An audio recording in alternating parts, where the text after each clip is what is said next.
اعوذ باللہ من الشیطان الرجیم بسم اللہ الرحمن الرحیم۔ پاکستان کا مطلب کیا؟ لا الہ الا اللہ۔ دو قومی نظریہ کی بنیاد پر مرز وجود میں آنے والی مملکت خداداد پاکستان کے یوم آزادی کے موقع پر میں پاکستان اور دنیا بھر میں مقیم پاکستانیوں اور کشمیریوں کو دل کی عمیق گہرائیوں سے مبارکباد پیش کرتا ہوں۔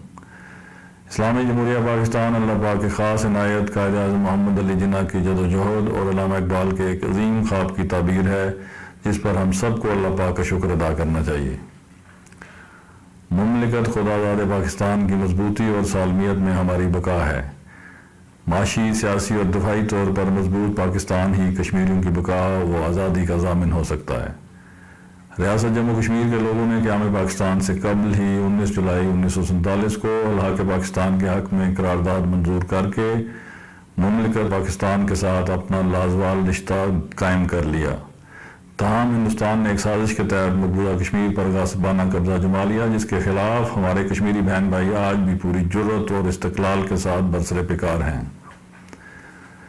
کشمیری عوام کی قربانیوں کی لازوال داستان، جس کی رفتار تامروز نہ کم ہوئی نہ رک سکی، اور گزشتہ 7 دہائیوں سے قابض بھارتی افواج کے خلاف تحریک انسانی کی اس انوکھی جدوجہد کا سلسلہ اس عہد کے ساتھ جاری و ساری ہے کہ جب تک تحریک آزادی کشمیر اپنے منطقی انجام یعنی تحریک تکمیل پاکستان کی منزل کے حصول تک نہیں پہنچ پاتی، اس جہد مسلسل کو جاری رکھا جائے گا۔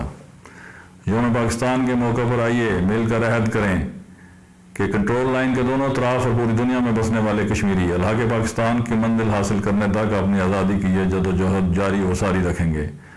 اس موقع پر میں کنٹرول لائن کے دونوں طرف اور دنیا بھر میں مقیم کشمیریوں سے گزارش کرتا ہوں کہ وہ 14 اگست کو قومی تقریبات میں بھرپور شرکت کریں اور اپنے گھروں پر پاکستان کا قومی پرچم لہرائیں تاکہ ہم اسلامی جمہوریہ پاکستان کے ساتھ اپنی وابستگی کے عہد کی تجدید کر سکیں۔